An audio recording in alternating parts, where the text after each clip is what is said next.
여러분 안녕하십니까. 오늘 마키아벨리 시간에는 특집으로 구성을 했습니다. 진행을 맡은 저는 정교환이고요. 무엇보다도 복잡하게 흘러가는 이 정치 현장에서 도무지 이해하지 못하는 상황들이 계속 벌어지고 있습니다. 윤석열 대통령 관련된 얘기인데요. 이렇게 국민을 불편하게 하고 심지어는 국민의 분노를 끌어오르게 하는 정치를 함에도 불구하고 여전히 콘크리트 지지층은 윤석열 대통령의 환호를 보내고 있습니다. 최근에 가장 충격적으로 제가 느꼈던 사건 하나가 있습니다. 잼버리 문제 때문에 도대체 누가 잘못한 것이냐, 윤석열 정부가 잘못한 것이냐, 아니면 전임 문재인 정부가 잘못한 것이냐라는 질문을 던지고 여론조사를 했습니다. 60대 한 40 정도로 현 정부가 잘못됐다고 했습니다. 그런데 대구 경북에서는 특이하게도 문재인 정권이 잘못된 것이라는 대답이 더 많이 나왔습니다.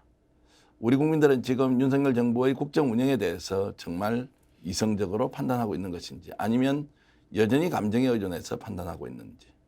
저도 정치평론 10년을 넘게 하면서 지금 이 현상을 어떻게 이해해야 하는지 도무지 알 수가 없습니다. 그래서 오늘은 특집 마키아벨리 시간에 정말 대한민국 정치를 수십 년 동안 한눈에 꿰뚫어 보면서 이 현상 안에 숨어 있는 본질을 설명해 줄 수 있는 분을 한 분 모셨습니다. 박지원 전 국정원장이신데요. 영원한 DJ의 비서실장과 함께 정말 우리가 모르는 이 현상의 본질과 그리고 우리가 알아야 하는 원리와 이치에 대해서 좀 얘기를 나눠보면서 여러분들이 지금 이 현상을 보면서 느끼는 이 복잡함을 좀 풀어내는 시간을 갖도록 하겠습니다. 박지원 실장님 나오셨습니다. 어서 오십시오. 네, 안녕하세요. 제가 너무 거창하게 시작했습니다. 아니요. 죄송합니다. 저도 모르겠습니다. 그렇습니까? 네, 나라가 어느 곳으로 가고 있는지, 예. 윤석열 대통령이 무슨 생각으로 대통령을 하시는지 저도 모르겠습니다. 자, 제가 이제 질문을 좀 드려보는데요. 이게 정상이냐 비정상이냐, 이제 이런 기준으로 봐야 하느냐. 여전히 불안정한데 안정을 되찾을 것이냐. 또 이런 좀 그 비교도 할 수 있을 것 같고요. 좀 심하게 말씀드리면 정권 자체가 괴물 정권이다. 도무지 국민을 생각하지 않는 일방 독주형 국정 운영을 보고 있으면 우리가 도무지 받아들일 수도 없다. 뭐 이렇게 하는데 정말로 윤석열 정부 어떻게 규정하는 게 맞습니까? 글쎄요, 제가 지난 2월 달부터 6월까지 전국 주요 도시를 방문하면서 30여 번의 시국 강연을 했습니다. 대구도, 부산도, 창원도 다 가보았지만 전국에서 공통적인 사항은 2, 3월까지만 하더라도 윤석열 대통령에 대한 실망이 컸고 중단시켜야 된다 하는 게 1, 20%가 있었는데 6, 7월에 가니까 20, 30%가 소위 끌어내리자 이런 얘기를 해요. 저는 그때마다 이 이상 대한민국 정치에서 헌정 중단이 있으면 안 된다. 그렇기 때문에 대통령 선거를 치열하게 했지만은 국민의 선택으로 윤석열 대통령이 탄생했다면은 성공할 수 있도록 도와주는 것이 김대중의 행동하는 양심이고 노무현의 깨어있는 시민 정신이다 라고 했는데 이제 7월 달에 좀 더위를 피해서 최근에 한두 군데 다녀왔습니다. 더 높아요. 보통 실망을 하고 있는 게 아닌데 어떻게 됐든 지금 1년 반밖에 되지 않았는데 이것을 어떻게 해야 되려는지 참으로 답답할 뿐입니다. 이제 국민으로서 보면 윤석열 대통령이 어떻게 해야 된다는 것은 정치의 영역에서 우리가 뭐 대통령이 선택 거기에 대한 평가를 하면 되는데 요즘 드는 생각은 우리 국민은 어떻게 살아야 됩니까? 그러면 자 4년, 3년 반 기다린다. 또는 총선 때 심판한다. 아니면 지금이라도 퇴진시켜야 한다.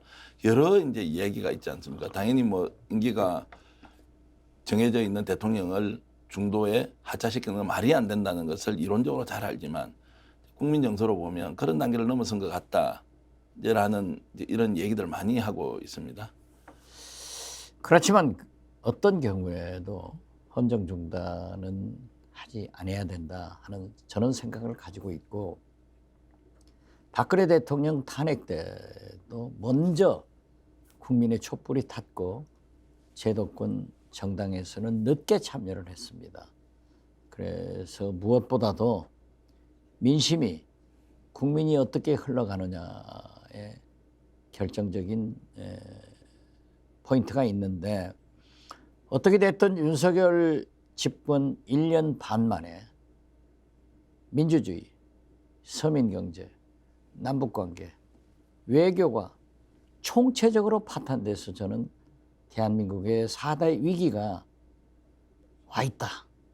그렇기 때문에 윤석열 대통령이 제발 민주주의를, 서민경제를, 남북관계를, 외교를 좀 잘해줬으면 좋겠는데 이게 대통령께서는 정치는 검찰 수사하듯 또 검찰은 정치하듯 수사를 하기 때문에 어떤 교착점을 못 찾고 있는 것 같아요. 지금 현재 뭐라고 하더라도 내년 총선은 저는 경제가 이슈가 되리라고 봅니다. 미국의 아버지 부시 대통령도 걸프전 승리로 90% 이상의 미 국민들의 지지를 받았지만은 경제가 나빠가지고 알칸사의 무명에 클린턴 주지사한테 패배를 했잖아요. 이때 말이 나온 것이 바보야.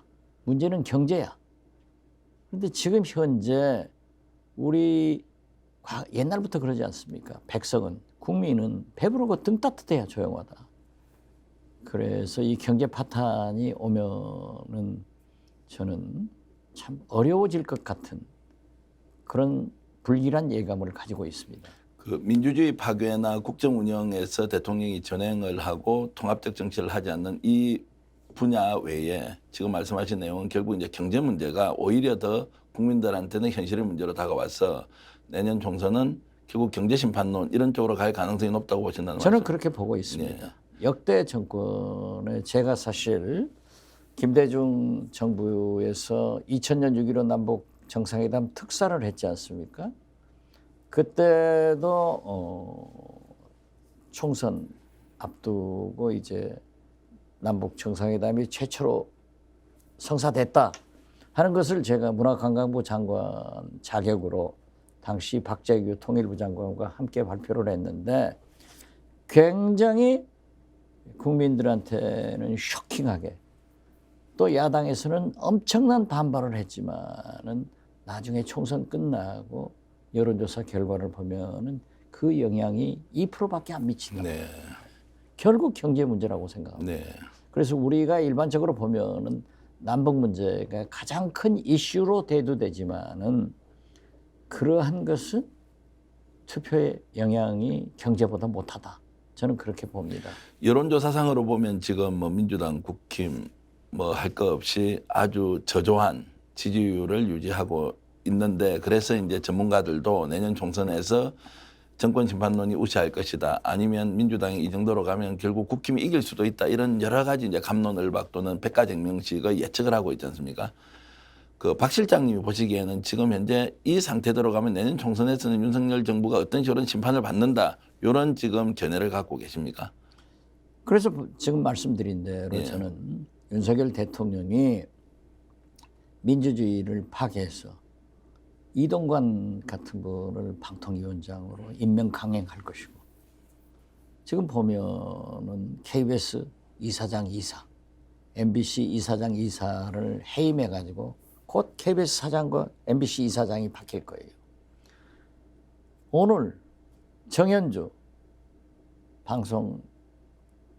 방송심의위원장을 해촉했더라고요. 네. 이게 무섭게 진행되는 거예요. 네.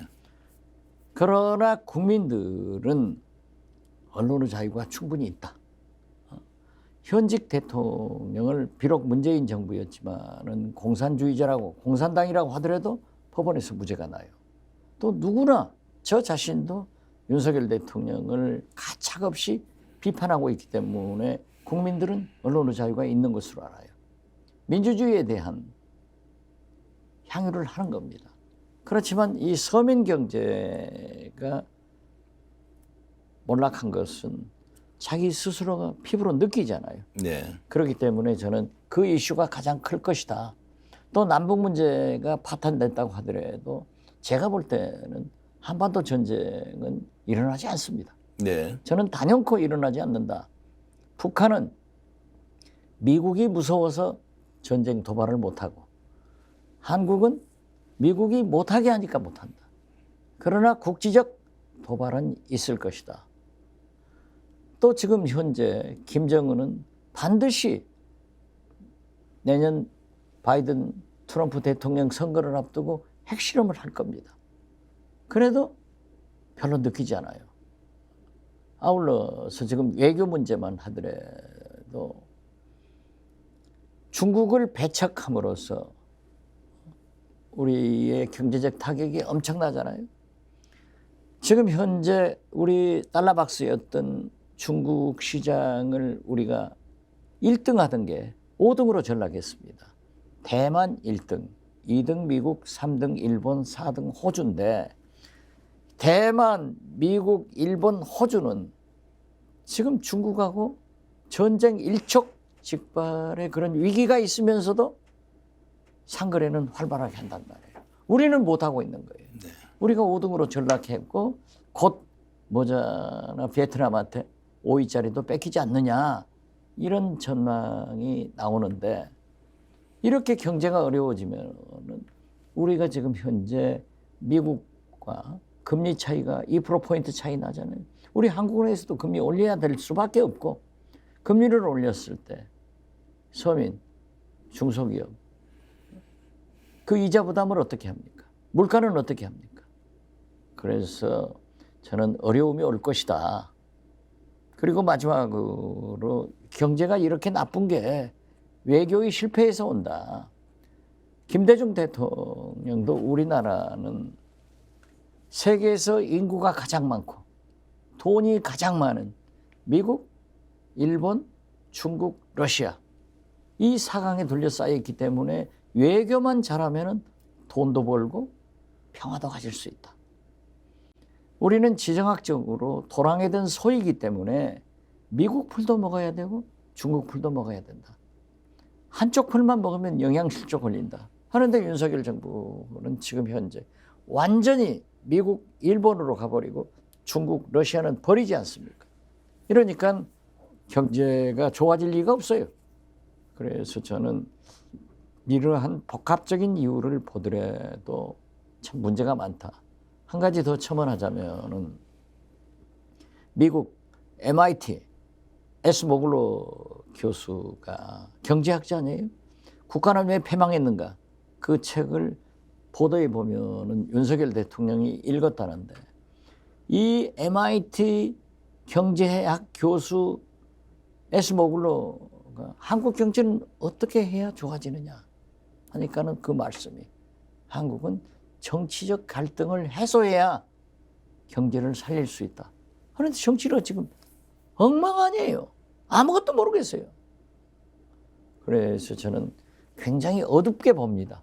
그런 의미에서 보면은 내년 총선도 또 대통령 선거도 상당히 민주당이 야당이 정권 교체를 할 수 있는 승리를 할 수 있는 그런 계기가 되지 않을까 그렇게 봅니다. 제가 짧게 정리를 좀 하면 이제 지금 실장님 말씀은 결국 경제 문제 때문에 윤석열 대통령이 실제로 심판을 받을 것이고 국민들이 지금 가지고 있는 감정은 사실 정치의 실패에서 모든 문제가 왔다는 이제 여론이 많긴 하지만 결국에 심판은 경제 문제 때문에 받을 그렇죠. 것이다. 예. 그러면 이제 저희들처럼 평론하는 사람이 봤을 때는 실제로 좋은 대통령이라고 하더라도 경제 문제를 적극적으로 해결한다고 하더라도 실제로 경제라는 문제는 대통령이나 특정 정권이 이 문제를 해결할 수 있는 것이 아니라 외부의 변수 또 글로벌 시장 상황 그다음에 국제관계 이런 것들이 복잡하게 얽혀서 돌아가기 때문에 오히려 국민들은 경제 문제는 특정한 대통령이 해결할 수 없는 것이기 때문에 심판할 때는 정치적 심판을 더 많이 할 것이다라고 이제 일반적으로 가지고 있습니다. 그런 생각을. 근데 이제 유독 이 정부는 경제 문제를 제대로 못 풀기 때문에 더욱더 경제 심판론이 높다고 하는 것에 대해서는 이해는 하지만 실제로 지금 경제 문제에서 국민들이 그렇게 심각하게 느끼겠느냐, 오히려 정책 심판을 할 가능성이 높다, 이제 이런 생각이 좀 들기도 한데요. 어떻습니까? 경제 문제 때문에 실제 심판할 것이다. 그건 지금은 예, 탄력이 있어서 관성으로 견딜만 합니다. 예, 예. 그렇지만 가을이 오고 겨울이 오고 내년 봄이 오면은요 심각한 수준에 도달할 거예요. 예, 그래서 지금 뭐 실업 문제도 대두되지만은 무엇보다도 우리는 물건을 생산해서 팔아야 수출을 해야 고용도 유지되고 경제가 사는데 그 수출 시장을 중국이라는 것을 상실함으로써 지금 어려움이 오고 있는 거예요. 그리고 제가 말씀드리는 것은 정치적 그러한 것은 국민들이 똑같다. 예, 윤석열 대통령이 죽을 쓰니까 민주당이 밥 좀 해라 하는데 죽도 못 쓰고 있단 말이에요. 그렇기 때문에 다 실망을 해요. 그래서 저는 아마 날이 가면 갈수록 경제 문제는 더 심각해질 것이다. 저는 그렇게 봅니다. 예. 자, 좀 민감한 질문 하나 드리겠습니다. 예. 그러면 야당이 지금 윤석열 정부와 제대로 싸우지 못해서 국민들에게는 실망을 주지만 과연 수권 능력이 있느냐 아니냐 이제 근본적인 질문. 그다음에 거대 야당이 역할을 못한다. 그럼 현재 민주당이 이런 상태로 그냥 가더라도 구조적으로 윤석열 정부가 정치 경제 문제를 해결할 수 없으니까 결국 심판받을 것이다 라고 좀 생각을 해도 되겠습니까? 그러한 문제는 말이죠. 우리가 역사에서 복기를 해보면 네. 되는데 김영삼 대통령이 그때는 세계 경제가 다 좋았습니다. 경제에 중점을 두지 않고 사정에 중점을 둬가지고 물론 역사적으로 참 좋은 일을 많이 하셨어요. 하나의 척결을 해버리고 고위공직자들 엄청나게 처벌했지 않습니까? 이때 우리 국민들은 박수를 치고 열광을 했어요. 네. 90% 정도의 지지를 받았지만은 경제를 등한시해가지고 IMF 외환위기가 와서 폭 망해버린 겁니다. 김대중 대통령은 그 IMF 외환위기 속에서 출발을 했지만은 용서하고 통합해서 국민 통합을 이루어 가지고 소위 말하는 당신을 사형시키려고 했던 전두환, 노태우 두 전직 대통령도 사면하고 정치 보복을 하지 않았어요. 그렇기 때문에 국민 통합이 오더라고요. 그래서 우리 국민들이 IMF 외환위기를 맞이해서 극복할 때 집집마다 넣어놓은 애들 돌반지까지 다 나라에 헌납해가지고 외환위기를 극복하지 않습니까? 그래서 지금 정 대표께서 말씀하시는 정치가 경제를 이끌 수 있다. 에스모글로 교수 말씀하고 똑같은 거예요. 우리나라는 정치적 통합이 이루어져야 경제가 될 수 있다. 그런 일이지만은 지금 현재 윤석열 대통령한테 그게 기대가 됩니까? 결국 이제 그 말씀은 정치에도 실패했지만 경제 문제 때문에 더욱더 심판이 이제 좀 강화 또는 이제 윤석열 대통령 쪽에서 보면 이제 상황들이 더욱더 악화되어서 총선에서 굉장히 이제 어려운 상황에 빠질 것이라고 일단 그렇게 이해를 하고요. 그럼에도 불구하고 제가 보수 진영 인사들을 만나보면 윤석열 대통령이 잘한다는 사람이 거의 없습니다. 심지어 이제 제가 그 가깝게 지내는 정치평론가하고 또 얘기를 해보면 야, 그 뭐 특별히 잘못한 건 또 뭐 있어. 잘하는 것도 없지만 이러면서 애둘러서 이제 약간 이제 좀 옹호를 해주는 것도 있지만 대다수 보수 쪽의 지식인들이나 여론주도층도 윤석열 대통령 정말 국정 운영 잘 못하고 있다. 이렇게 하는데 콘크리트 지지층 30% 유지되는 것이 이게 여론조사가 잘못된 것이냐 아니면 실제로 윤석열 대통령을 적극적으로 지지하는 사람들이 과거에 보지 못하는 새로운 세력으로 정말 공고한 지지층을 형성했느냐 이런 부분에 대한 좀 질문을 드리고 싶거든요. 국정 운영 잘못하는 거 국민 다 알고 있는데 왜 대통령의 지지율은 30% 이상을 여전히 유지하고 있느냐 어떻게 해석해야 되겠습니까? 그분들은 진보 세력이 더 미운 거예요. 문재인 대통령이 더 싫은 거예요. 윤석열 대통령도 잘하는 것도 없고 좋아하지는 않지만은 더 싫은 사람들이 있어요. 그러니까 윤석열 대통령이 정치는 소통, 조정, 통합을 해야 되는데 윤석열 대통령은 불통, 고집, 분열의 정치를 하잖아요. 이번 8.15 경축사에도 보면은 공산, 전체주의 세력. 이게 누굽니까? 이게 누굽니까? 이렇게 규정을 하면은 보수, 태극기 부대는 옳다. 그게 바로 좌파고 민주당이고 이렇게 나온단 말이에요.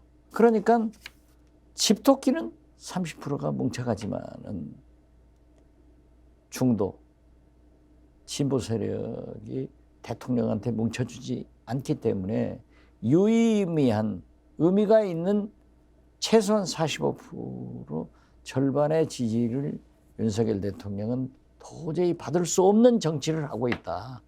그렇기 때문에 분열이 되는 거예요. 그럼 민주당이라도 그런 통합의 정치를 하냐 하면은 거기도 똑같으니까 저는요, 이게 세계를 풍미하는 것 아닌가 그렇게 봐요. 자, 보십시오. 미국에서 팬덤 정치, 분열 정치가 트럼프부터 시작됐잖아요. 이게 막 물밀듯이 우리한테 온단 말이에요. 그래서 지금은 그래도 대통령께서 그러한 위기의식을 또 당신은 대통령 나오지 않을 거니까 국가를 국민 통합의 정치로 가야 되는데 그게 안 된단 말이에요. 자, 이번에 잼버리 대회 보세요. 잘못은 다 전라북도 김관영 지사한테 책임을 전가하고 심지어 어떤 사람들은 아무리 예산 줘도 지자체 갈 수 있냐? 또 다른 지역색을 불러일으킨단 말이에요.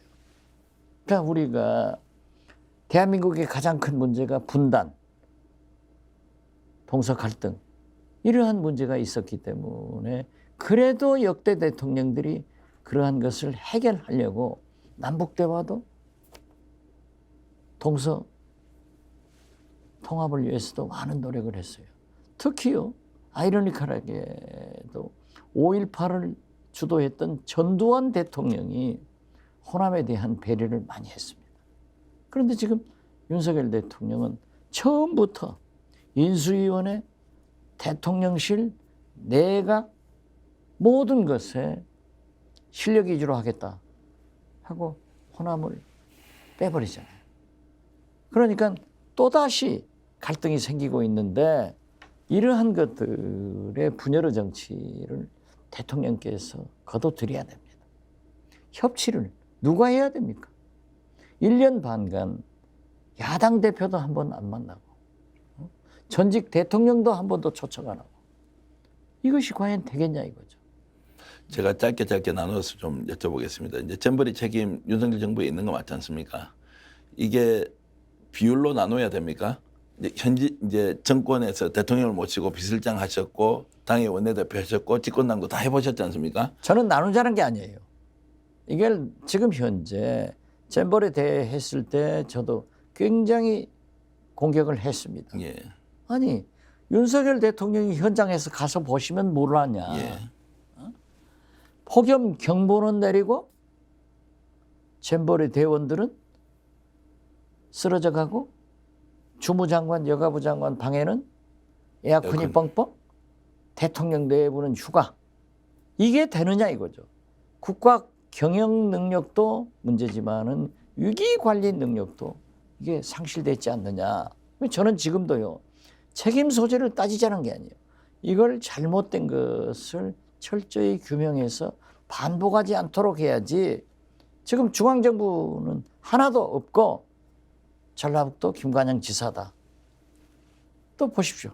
해병대, 최상병 그러한 사건도 어떻게 국방부에서 수사단장한테 대대장급 이하만 처벌하지 그 이상 하지 마라. 이런 것들이 문제가 되지 않냐 이거죠. 예. 제가 이제 그 좀 짧긴 하지만 경험과 지식으로 보면 대통령이 100% 책임이 있고 이 정부의 책임이 있는데 그 전제로 자, 책임 소재를 굳이 따지면 감사를 통해서 이런저런 것을 이제 확인을 할 수도 있고 거기에 따라서 문책을 할 수도 있는데 처음부터 이 정부는 책임이 없다. 전라북도냐 또는 전 정권이냐 이렇게 해서 완전히 이제 돌려버리지 않습니까? 그렇게 그것이 문제다 이거. 그러니까 왜 그런데 이런 생각이 국민들이 이해할 것이라고 논리를 만드는 겁니까? 아니면 누가 보더라도 부끄럽지 않습니까? 집권 세력이 국제 행사를 해놓고 엉망진창 만들었는데 야 이거 우리 책임 아니고 전 정권 책임이다. 김관영 전북도지사가 책임져야 한다. 이렇게 어떻게 정치인이 집권 세력이 대통령이 얘기를 할 수 있느냐. 이걸 제가 좀 근본적으로 질문을 좀 드리고 싶은 겁니다. 글쎄요, 저도 그 윤석열 대통령의 심리 상태를 모르겠어요. 그분은 입만 벌리면은 문재인 탓 아니에요. 입만 벌리면 전 정권, 전 정부 탓인데 그래서 제가 오죽하면은 두 전 씨를 좀 검찰에서 압수수색해서 구속해버려라. 전 정부, 전 정권. 예. 이런 코믹한 얘기도 합니다만은 모든 것을 책임을 전가하려고 해서는 안 돼요. 내 탓이요. 윤석열 대통령 정부 아닙니까? 그렇기 때문에 정권 교체를 한 겁니다. 이태원 때부터. 오송. 이렇게 많은 인명이 손실됐어도 누구 하나 책임을 지지 않잖아요. 잼버리 실패. 첫 일성이 문재인 탓이다. 이것이 문제인데 저는 그렇게 하지 말자 이거예요. 또 야당도 민주당도 사태질하면서 대통령만 잘못했다 할 게 아니라 모두가 한번 복귀를 해서 반복되지 않도록 해 나가는 것이 국가 경영 관리 능력이지 남 탓하는 것은 아니다. 저는 그렇게 봐요. 이제 그 말씀에 저는 박지원 실장께서 최고 권위의 지도자의 위치에 있다면 그런 통합적 마인드로 내 책임이 제일 많고 혹시 책임이 있다면 같이 지고 또 재발 방지하자는 것은 이제 국민 정서로 충분히 받아들일 것 같은데 지금 윤석열 대통령은 최고 지도자의 위치에 있으면서도 내 탓이 아니다. 전 정권에 문제가 있다. 이제 이렇게 하는데 이걸 통합으로 한번 해봅시다. 대통령 강위론적으로 당신도 책임도 지고 야당도 좀 책임지다 이러면 대통령 책임이 많다고 생각하는 국민은 억울한 거예요.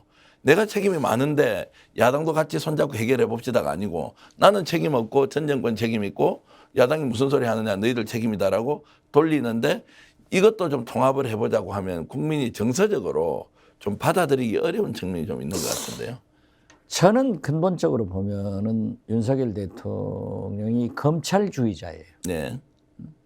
검찰 출신이기 때문에 총장 출신이기 때문에 검찰은 판사 앞에서 피고인을 두고 절대 자기 잘못을 인정하지 않습니다. 사과도 하지 않습니다. 왜? 그렇게 되면은 재판장은 피고인한테 무죄를 주거든요.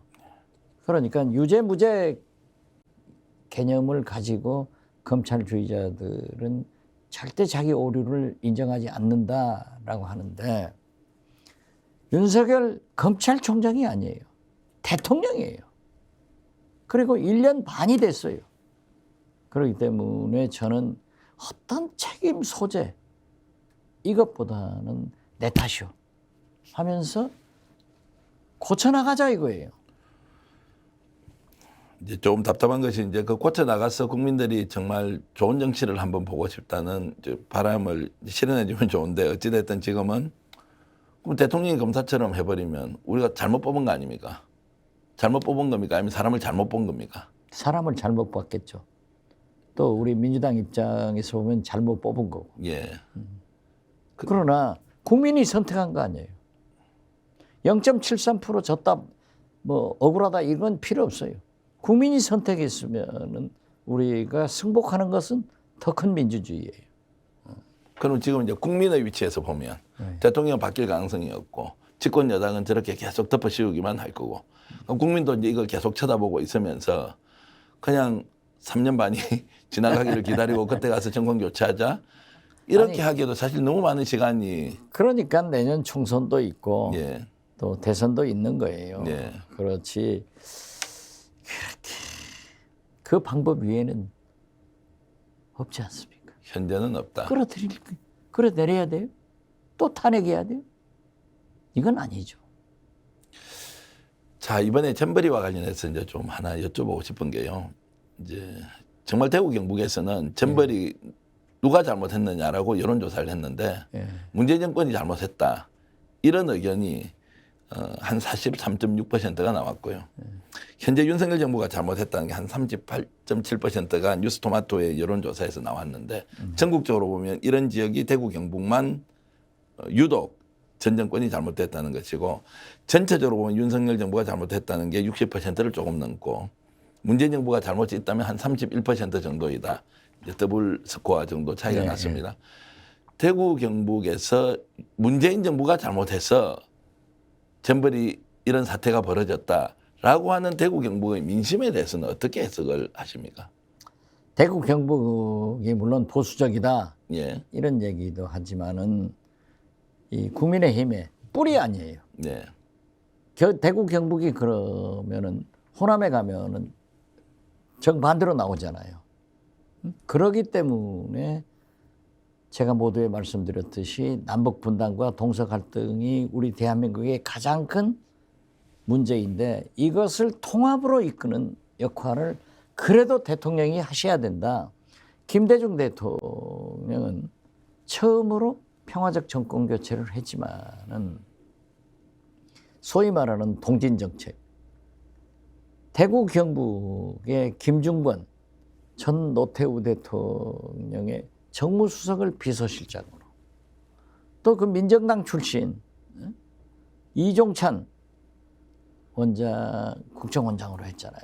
이때 우리 김대중 대통령 가신들은 저 혼자 청와대에 들어가 있었기 때문에 어떻게 가장 중요한 비서실장과 국정원장 자리를 그쪽이 다 주느냐.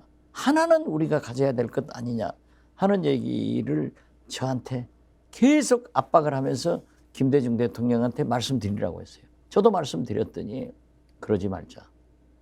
대통령이 내가 됐으면 되지. 언제까지 우리가 이렇게 가겠느냐라고 해서 그분들이 얼마나 훌륭하게 일을 했어요. 또 더 뭐 한 것은 중앙정보부는 김대중 대통령의 원수였습니다. 죽이려고도 했고 별거 다 했잖아요. 중앙정보부 출신 강인덕 당시 국장을 통일부 장관으로 모셔가지고 그 보수의 극치를 이루는 강인덕 장관 입에서 햇볕 정책이 나오게 만들었단 말이에요. 이것이 통합의 정치예요. 그렇기 때문에 저는 윤석열 대통령이 빨리 검찰주의자로서 탈피를 하고 해나가야지. 그러면 대구 경북 대통령만 할 거예요? 이러면 안 되죠. 그러면 대구 경북민들은 실제로 문재인 정부가 잘못해서 이번에 잼버리 사태가 벌어졌다고 사실로 믿고 있는 겁니까? 아니면 윤석열 대통령이 잘못하긴 했는데 그래도 우리가 여기에서 윤석열 대통령을 안아주지 않으면 정권이 상당히 힘들 수 있기 때문에 정치적 판단을 한 것이다. 어떻게 보십니까? 지금 너무나 정확한 말씀을 하시네요. 후자 쪽이라는 후자죠. 말씀. 예. 상대적으로 그러면 우리 호남에서는 또 그러냐 하면은 전자 쪽이 될 거. 그러면 부산 경남 PK 지역에서는 당연히 네. 윤석열 대통령이 잘못했다 이런 이제 결과가 나오는 것은 네. 거기도 오히려 정당이나 윤석열 대통령에 대한 지지율로 보면 뭐 좀 더 상대적으로 높은 지역이지 않습니까? 네, 그렇죠. 아무래도 영남은 그러지만은 특별하게 이제 그러면 단도직입적으로 좀 여쭤보면 이번 잼버리 사태와 관련해서 실제로 우리 박지원 실장님께서는 현 정부와 전 정부가 나눠야 될 책임이 같이 있다고 보십니까? 저는 그렇게 책임 소재를 밝히지 말자 이겁니다. 말자. 네, 나누지 말자 이거예요. 예, 예. 언제까지 싸우는 거예요? 예, 잼버리 대회는 이미 끝났어요. 예, 예. 끝났기 때문에 우리가 이러한 것을 반복하기 위해서 철저히 정치적 생각으로 아니라 통합의 반성을 해보고 조사를 해보자 이거예요. 네. 누구를 처벌하기 위해서가 아니라 개선하기 위해서 해야지 언제까지 이게 가야 돼요? 김대중 대통령이 아까도 제가 얘기했잖아요. 정치 보복하지 않았다. 그러니까 만델라 대통령과 지금 21세기 가장 훌륭한 지도자로 세계적 평가를 받지 않습니까? 제 경험인데요. 제가 국정원장을 가니까요. 문재인 정부 국정원장입니다. 그 국정원 간부들이 전 원장이 김대중 대통령, 김홍업 둘째 아드님, 박지원을 미국의 CIA, FBI, 국세청, IRS에 통보해가지고 외화도표에서 부동산 샀다 하는 것을 조사를 했는데 없으니까 무혐의가 됐어요. 미국 CIA, FBI, IRS가 거짓말하는 무혐의가 됐는데 저한테 그걸 보고를 하더라고요. 왜 보고하느냐. 김대중 대통령도 용서를 통해서 다 통합으로 갔지 않냐. 이거 덮어라. 이렇게 되니까 우리 국정원 직원들이 새 원장이 오면 의뢰의 칼바람이 부는데 안심을 했다는 거예요. 자, 제가 좀 자랑하고 싶은 것은요. 네. 댓글 사건이 국정원에서 났지 않습니까? 그때 용인에 한 원룸에서 국정원 여자 직원이 혼자 댓글을 달고 있다가 민주당 의원들이 쫓아가서 급습을 해서 잡았어요. 네. 그것이 그 유명한 댓글 사건으로 이제 번졌는데 그 직원이 6급 직원이에요. 그런데 문재인 정부에서 5급으로 승진됐는데 강등을 시켰대요. 제가 정보위원회 가도 민주당 정보위원들이 절대 승진시키지 마라. 그것은 내가 국정원장이 할 일이고 5급 승진 같은 것은 너무나 숫자가 많기 때문에 원장이 신경 안 쓴다. 인사위원회에서 하면은 최종적으로 결정은 내가 한다. 그건 나한테 맡겨둬라. 왜 간섭하냐? 했더니 민주당 의원들이 국정원으로 항의 방문하고 심지어 문재인 대통령 제가 뵈니까 원장님 민주당에서 상당히 불평하더라. 그래서 제가 그랬어요. 대통령님 개입하지 마십시오. 만약 이걸 개입하면은 대통령님이 정치 중심에 섭니다. 아, 그랬더니 그래요? 원장님이 잘 파악했어요. 제가 승진시켰어요. 승진시킨 이유는 이제 어떤 겁니까? 그냥 그분이 이제 주도적으로 했다더라도 누군가의 지시를 받아서 했기 때문에. 아니, 대통령이 네. 국정원장이 그런 것을 지시한 사람이 나쁘지. 예, 예. 저기 6급 말단 여자 직원이 무슨 자기가 자의적으로 했어요? 그러니까요. 그렇기 때문에 이러한 것을 따져서 보복하면은 보복이 보복을 낳고 지금 윤석열 정부는 정치 보복을 하지 않아야 되는데 자기들이 직권남용으로 구속을 하면서 지금 어떤 일을 하고 있냐 이거죠. 그렇기 때문에 우리 정치가 굉장히 불행한 것으로 저는 가고 있다고 생각합니다. 악순환이 되고 있다는 말씀에 충분히 이제 공감이 되면서 자, 그러면 양평 게이트 문제는 네, 문제, 네. 김건희 일가 지금 고속도로 종점 변경, 원희룡 장관의 이제 그 직권남용 혐의 이제 이런 부분에 대해서도 통합적 관점에서 그냥 이해하고 좀 넘어가야 한다. 이렇게 보기에는 좀 무리가 있지 않습니까? 그건 무리가 있죠. 예. 왜냐하면 이권 관계가 생기니까. 그러니까요. 그리고 지금 우리 공직자들이나 정치인들이 생각을 버려야 돼요. 돈을 벌든지 속된 말로 출세를 하든지 둘 중에 하나만 해야 돼요. 둘 다 하면은 도둑이에요. 네. 그런데 영부인 되셨으면 대통령 장모 되셨으면은 그것으로 만족해야 돼요. 물론 지금 그 부동산을 산 것은 아니지만은 그 부동산이 거기에 있었고 작년 국정감사에 민주당 의원이 지적을 했고 원희룡 장관도 알았다고 하면은 오얏나무 밑에서 각근을 고참해서는 안 됩니다. 그런데 이제 우리 실장님께서도 지금 양평 관련돼서는 고속도로 종점을 변경 시도했다라고 이제 보시는. 아니 그래서 예. 국정조사 해봐라 이거죠. 네네. 조사해서 가장 좋은 안을 내놔야 된다. 일부에서 그러잖아요. 지금 국민의힘에서. 김부겸 총리가 거기다 땅 투기했다. 김부겸 총리는요, 좀 재밌게 말하면 한강에 빠져도 절대 안 죽습니다. 주머니가 떠버려요. 예. 그런데 거기 160평인가 사가지고 2층 60평짜리 집 하나 지었는데 김부겸 총리가 아마 일생 처음으로 자기 집 소유를 했을 거예요. 근데 그걸 땅 투기라고 몰아붙이고 하면 안 되죠. 그래서 저는 종점을 그리 내든 저리 내든 국정조사를 해서 깨끗하게 정리해가지고 가장 좋은 것으로 하는 것이 좋지. 아무 이렇게 덮어놓으면은 저는 오히려 김건희 장모님 대통령 욕이 아니에요? 지금 그 김건희 여사가 소유했다는 소위 선산 그 땅은요 일요신문에서 2번 가서 보니까 산소가 하나도 없대요. 네네. 그 땅은 어떤 의미에서 보면은 윤석열 대통령 소유예요. 김건희 여사하고 함께 재산 신고가 된. 그래서 저는 그 오해를 불식시켜줘야 된다. 저는 그렇게 봐요. 그 오해를 불식시켜주는 방법이 국정조사를 국정조사를 통해서 해서 일단 받아서 객관적으로 무엇이 진실인지 밝혀야 그렇죠. 하고 거기에 예를 들어서 불법이나 직권남용이 개입되었거나 또는 네. 김건희 여사가 직접 지시를 했거나 또는 누군가에 의해서 원희룡 장관에게 오다가 내려갔다면 거기에 대해서는 법적 책임을 당연히 져야 한다. 해야죠. 당연히 져야 되는 네, 것이죠. 그렇죠. 그게 만약 사실이라면 네. 이제 가정이고 전제이긴 하지만 자 정권 인수위 시절에 이렇게 고속도로 종점 변경을 시도했다고 하면 자 이거 국정농단이다. 정권 출범하기도 전에 이런 강큰 짓을 할 수 있느냐라고 생각을 하고 만약 그것이 사실이라면 자 대통령은 책임져야 한다. 이제 이렇게 지금 이야기했는데 그 책임의 크기에 대해서는 각기 그게 다르게 뭐 대통령이 책임질 문제는 아니에요. 그런 거는 아니다. 아니죠. 예. 별걸 다 책임지면 어떻게 해요? 예.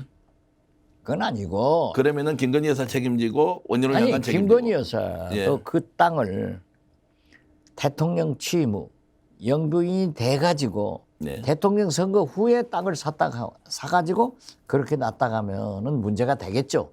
그렇지만 그 전에 어머님하고 그렇게 땅을 가지고 있었다고 하면은 그 난 것 자체가 좀 문제가 있다. 오래 불식시켜주는 것이 좋지 않냐 이거죠. 종점 변경을 시도를 했다면요. 뭐 땅은 원래부터 이제 보유를 했던 종점 변경을 시도했다면 그건 나쁘죠. 예, 나쁘지만 나쁘죠. 거기에 대한 책임을 어디까지 이제 물어야 하는지 아니 제가 그러니까 궁금해서 좀. 그것을 김건희 여사가 직접 개입했다고 하면은 문제가 되지만은 네. 개입하지 않고 밑에 공무원들이 알아서 그렇게 기어줬다 하면은 그것은 그 사람들이 책임질 문제죠.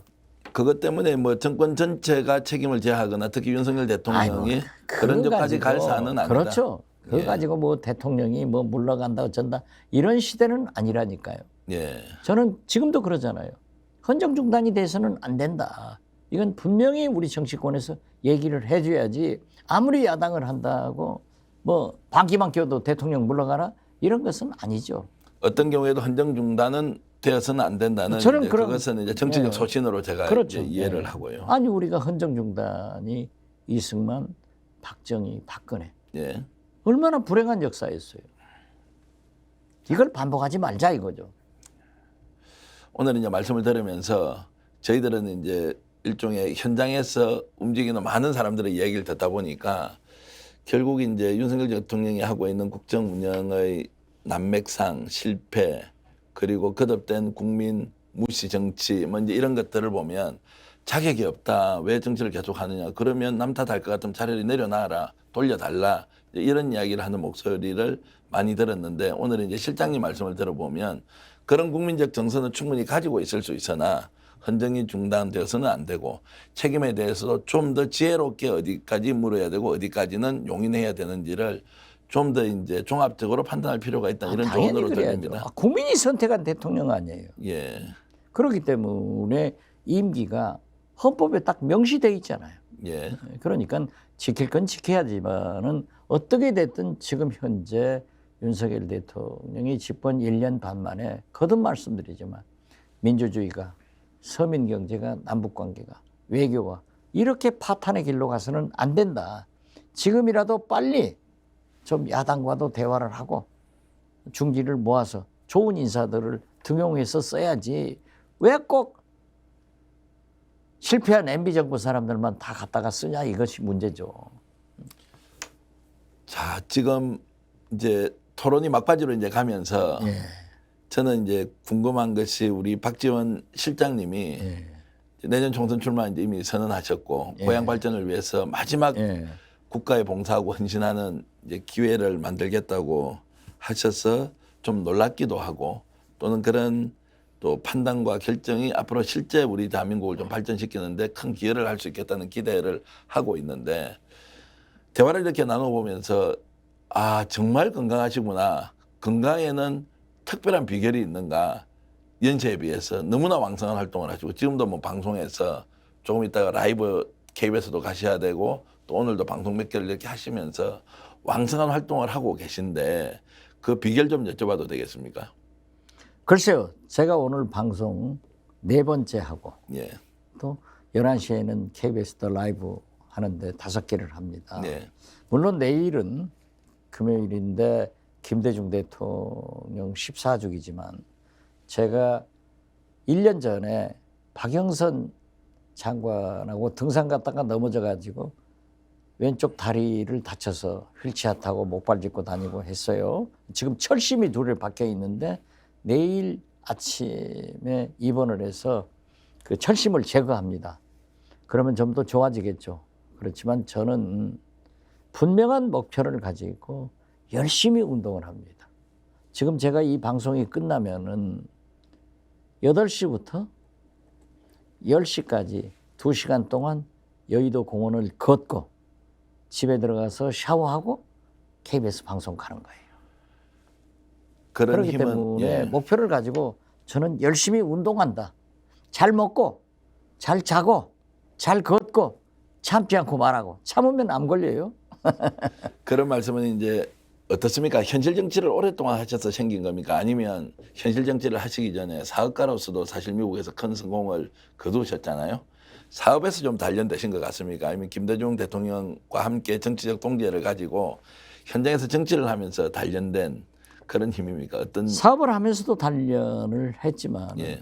저는 무엇든지 굉장히 열심히 합니다. 네. 그리고 그것이 김대중 스타일이에요. 제가 목포에서 출마하느냐, 해남, 완도, 진도 제 고향에서 출마하느냐, 고향은 잘 몰라요. 그렇지만 제가 인지도는 높겠죠. 그래서 고향에 한 3,000명에게 전화를 해봤더니 고향으로 오라는 거예요. 지금까지 나라를 위해서 일했기 때문에 이제 낙후된 고향 발전을 위해서 마지막 해라. 제가 지금 6,500명 이상의 유권자들한테 전화를 했습니다. 하루에 최소한 4시간을 전화를 하면은 150명 정도를 해요. 아무도 못 합니다. 이걸 우리 참모들한테 공개를 해라. 했더니 우리 전략 노출이다. 그 무슨 소리냐. 나는 우리 정치인들이 전화 받아도 안 하고 소통도 안 하고 그래서 나는 민주당의 매기가 되겠다. 네. 좀 해봐라. 그래서 하고 있는 거예요. 그래서 저는 어떻게 됐든 고향에서 성공을 하면은 거기에 만족하지 않고 더 큰 것으로 도약의 기틀을 마련하겠다. 그런 생각을 가지고 있습니다. 그 연세를 고려하더라도 네. 체력과 정신력의 측면에서는 박지원 실장님을 따라갈 사람이 없다. 제가 오늘 방송에서 우리 시청자 여러분께 공적으로 인정을 할 정도로 건강하시고 왕성하십니다. 영보입니다. 스마트 보이고. 그러니까요. 그래서 이제 원로라는 말씀 또는 이제 그 다선 중진들이 좀 퇴진을 해야 한다는 이런 뭐 그럴 수 있는데 뭐 주의 주장은 좋다. 그런데 나는 영보이고 스마트 보이로 내가 정치를 다시 시작해서 민주당에 꼭 필요한 이제 매개가 되겠다 이렇게 말씀을 하셨는데 조금 민감한 질문일 수 있는데요. 그렇게 하시고 싶은 겁니까? 아니면 그렇게 해야 하는 겁니까? 하고 싶고 하고 싶으신 겁니까? 또 아니면 내가 해야 되겠다. 하고 싶기도 하고 해야 하는 겁니다. 그러면 하고 싶은 이유 좀 설명해 주시고 해야 하고 할 싶은 이유도 좀 이유는- 설명해 주십시오. 지금 민주당 윤석열 대통령 하는 걸 보면은 도대체 경륜과 경험이 부족한 것 같아요. 지혜가 부족한 것 같아요. 그래서 내가 들어가서 치열한 정치권의 매기가 되겠다 하는 거고, 해야 되겠다 하는 것은 김대중 대통령의 이념을 발전시키고 호남 정치를 복원하고 남북관계의 개선을 위해서 제가 아직도 할 일이 많이 남아있다 해서 하려고 하는 겁니다. 어떻게 보면 오랫동안 정치하셨으니까 실장님께서는 자신의 단점도 가장 잘 아시지 않겠습니까? 장점은 이미 국민들에게 널리 알려져 있는 것이고, 정치인으로서 또는 지금 이제 출마 준비를 하는 이제 주자로서 박지원 실장님이 생각하는 자신의 단점은 어떤 겁니까? 그거 없는데요? 아, 그렇습니까? 그건 왜 없겠어요. 예, 제가 참을성이 좀 부족한 것 같아요. 예, 그러니까 뭐 윤석열 대통령이 상당했잖아요. 부침상을 당했는데, 물론 조문을 안 갔어요. 오지 말라고 한다고 그래서. 윤석열 대통령이 5년 전 제 아내가 하늘나라에 갔을 때는 오셨어요. 검찰총장일 때. 네. 예, 그런데 아무튼 안 갔는데 상중에는 좀 윤석열 대통령 비난을 자제해야겠다 해서 안 했어요. 그런데 어제 보니까 미 국방성에서 앞으로 우리 동해를 일본어로 완전히 미국 정부에서는 공식적으로 쓴다. 이걸 보니까 피가 거꾸로 오는 거예요. 저희 아버님이 독립지사예요. 네, 국립현충원에 누워 계세요. 대구 형무소에서 살았어요. 네, 그런데 저는 독립지사의 아들이지만은 친일파입니다. 잘 지내야 된다.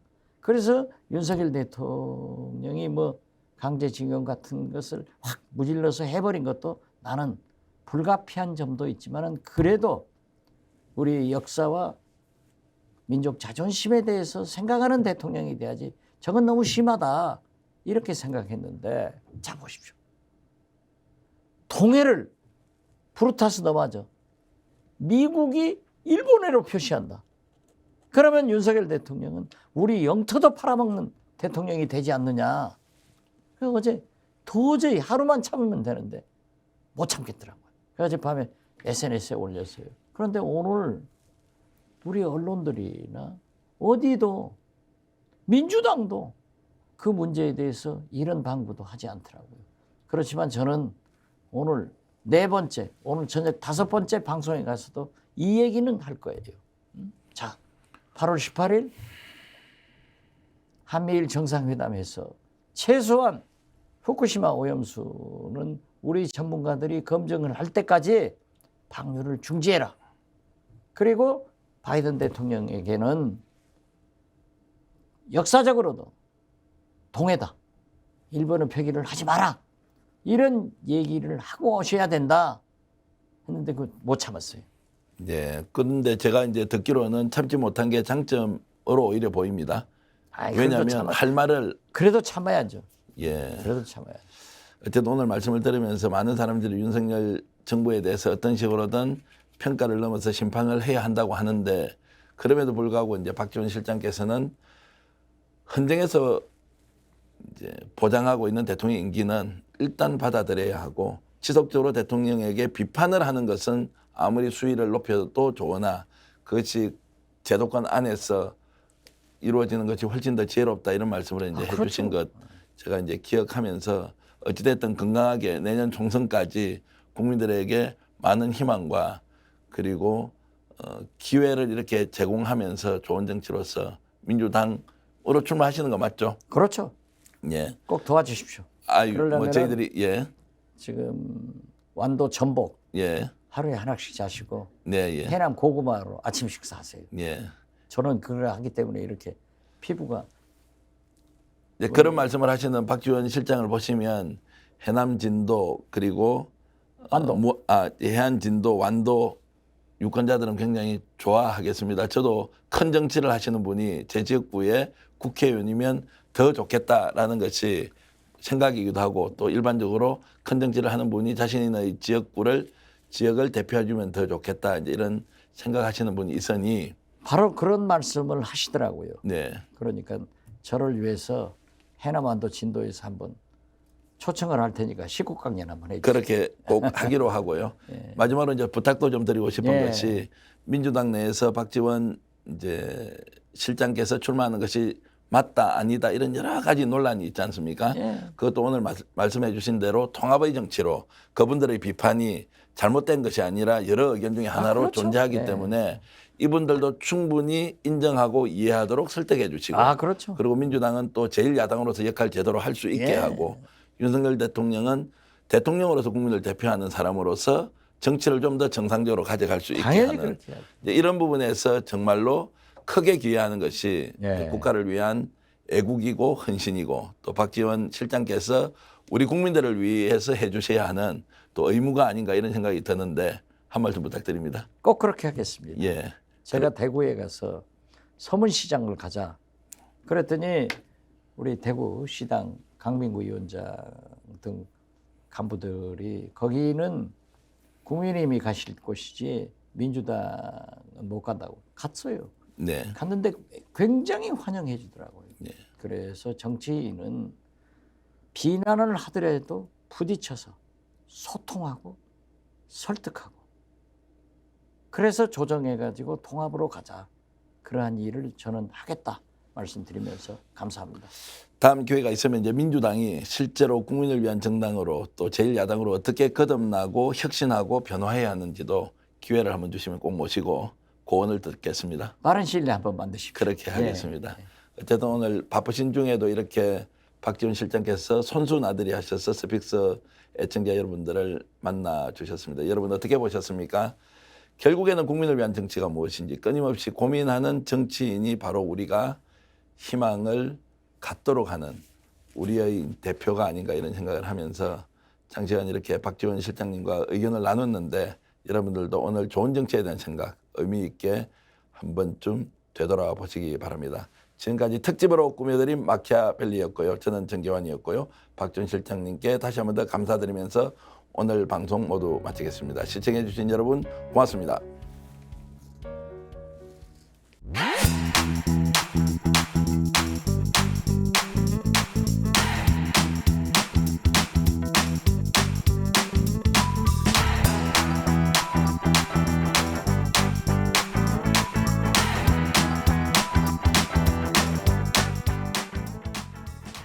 유기농 밀가루로 만든 광화문살롱 쿠키 직접 수제 핸드메이드 하고요.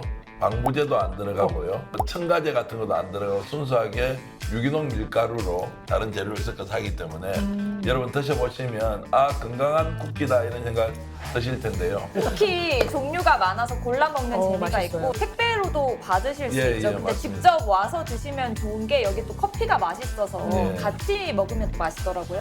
자, 네이버에 스픽스 광화문살롱 치셔도 되고요. 스픽스 몰에 들어가시면 여러분들 맛있는 쿠키 건강하게 드실 수 있습니다.